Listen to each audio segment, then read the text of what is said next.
breaths. As you inhale, push the floor away with your hands so that the hips go more up.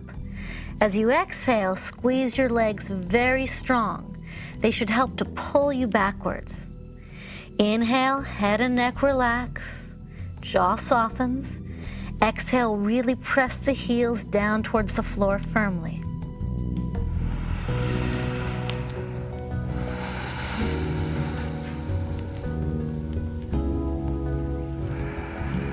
To truly benefit from yoga, I have to stand on my head. False. Right now, you are getting the benefits of a headstand without putting your neck at risk. Take a long inhale to lengthen the spine, and on the exhale, place your knees to the floor, coming into cat pose. Sit back on your heels and take a big sigh of relief.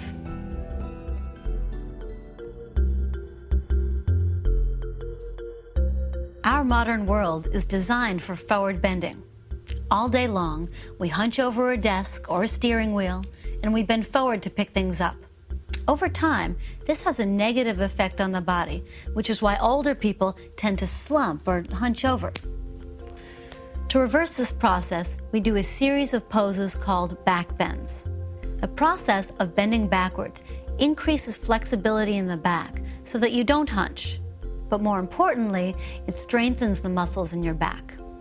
You don't want to wait until you have back trouble to get your back strong. Best to start now. If you do have lower back issues, this will be a good pose to rehabilitate some problems. Just go slowly and gently, please. We've got another animal on our hands. Pose number 8 is called the cobra. We'll start by coming onto our bellies and placing the hands just under the shoulders. Press the tops of the feet into the floor and firm all of the muscles in your legs. Pull your belly in and your tailbone down towards the floor. This is the same action that we did in cat pose and in mountain pose. It's important because it will help to protect the back. The hands are directly under the shoulders. Elbows hug in so that they touch the sides of the body, and the shoulders shrug away from the ears. Tip the chin down slightly so that you don't put any strain on the neck. We're going to take 6 breaths to move into and out of the pose. Vinyasa. Inhale, lift the body up by stretching the chest forward. Exhale, lower the whole thing down. Without using your hands or arms to help you, inhale up, expanding the chest, and exhale, letting the body soften.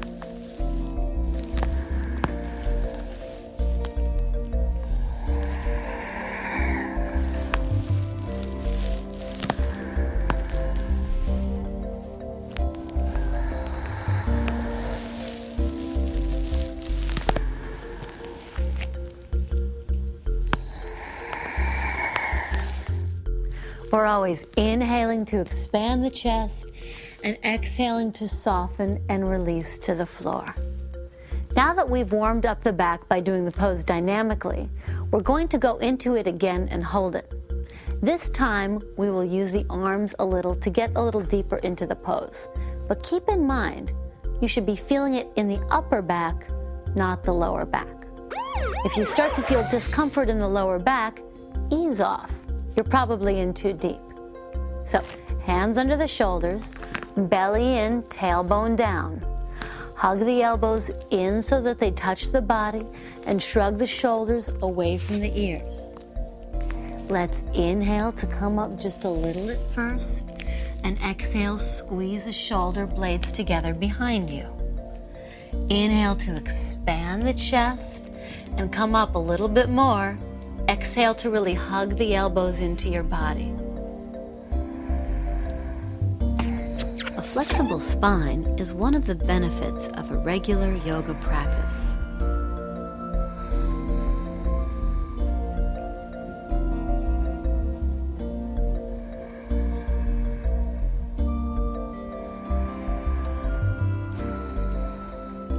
As you inhale, expand the chest, and as you exhale, release your whole body down onto your belly. Take some really deep breaths to sense how your body feels after the back bends.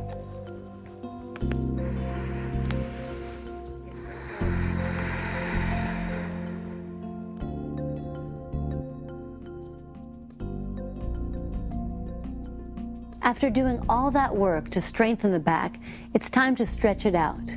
This is one of the all-time favorite yoga postures, and I'm sure you're going to love doing it now. It's called child's pose. Place your hands under the shoulders and press back onto all fours like we did in cat pose. Take a moment here. Bring the big toes together and separate your knees a little wider than hip distance. Sit back on your heels and lower your chest to the floor, keeping your arms stretched out in front of you. For an option, try putting your arms down by your sides, palms facing up. Let's start our 6 breaths. Inhale into the lower back ribs. Exhale, head and neck relax. Inhale to clear out the lungs. Exhale, let the tension drain.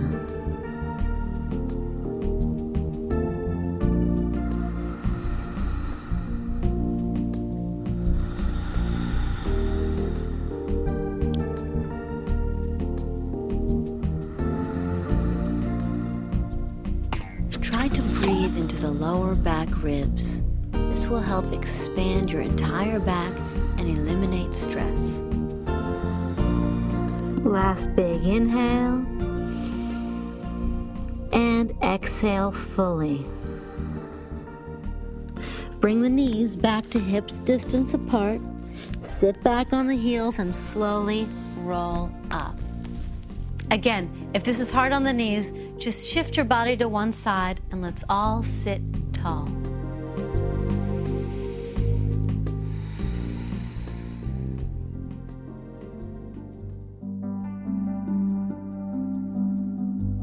The next pose we're going to do is called a seated spinal twist.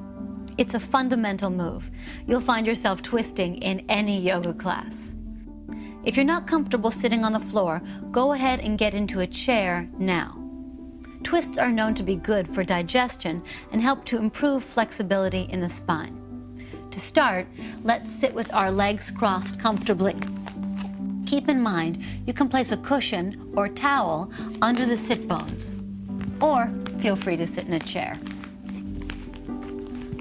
Place the right hand on the floor on the right side of your hip and take the left hand to the right knee. Sit very tall and make sure that the shoulders are engaged behind you. As you inhale, stretch as tall as you can, and on the exhale, twist to the right just a little at first.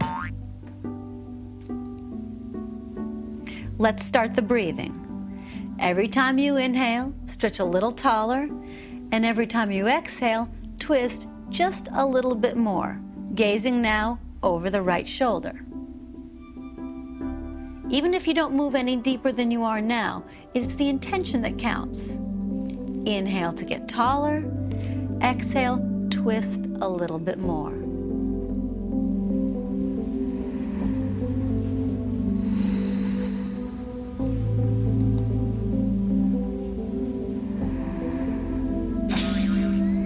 If I cannot bend and twist like a pretzel, I can't do yoga.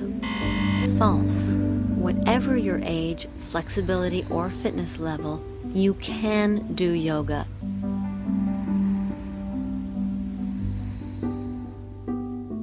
Last inhale to clear out the lungs, and the exhale gives it a big twist. Release slowly and come back to center. Okay, side 2. Place your left hand on the outside of the left hip, right hand to the left knee. 6 breaths. Inhale to create that space in your spine. Exhale to glide into the twist. Gazing over the left shoulder. Inhale to get tall. Exhale to twist.